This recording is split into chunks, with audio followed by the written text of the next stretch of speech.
Naharang naman ang mga tauhan ng Bureau of Customs Ninoy Aquino International Airport ang 14,396 grams ng methamphetamine hydrochloride o shabu. Nagkakahalaga ito ng 97.89 million pesos. Tinangkang ipuslit ng isang pasahero sa NAIA Terminal 3 noong Enero 16. Nakita ang kahinahinalang dala ng pasahero sa isinagawang x-ray scanning, kaya idinaan ito sa canine inspection at physical examination kung saan nadiskubre ang illegal drugs na nakatago sa luggage ng dalawang South African national na galing ng Dubai. Ang operasyon ay sinagawa ng BOC sa tulong ng Philippine Drug Enforcement Agency at NAIA Interagency Drug Interdiction Task Group o NAIA-IADITIG.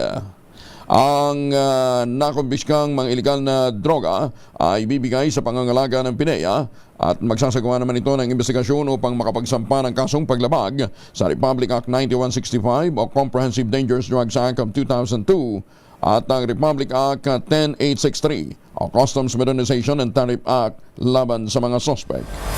Kinilala naman ni Customs Commissioner Benvenido Rubio ang maigting na pagbabantay ng mga tauhan ng hensya laban sa smuggling.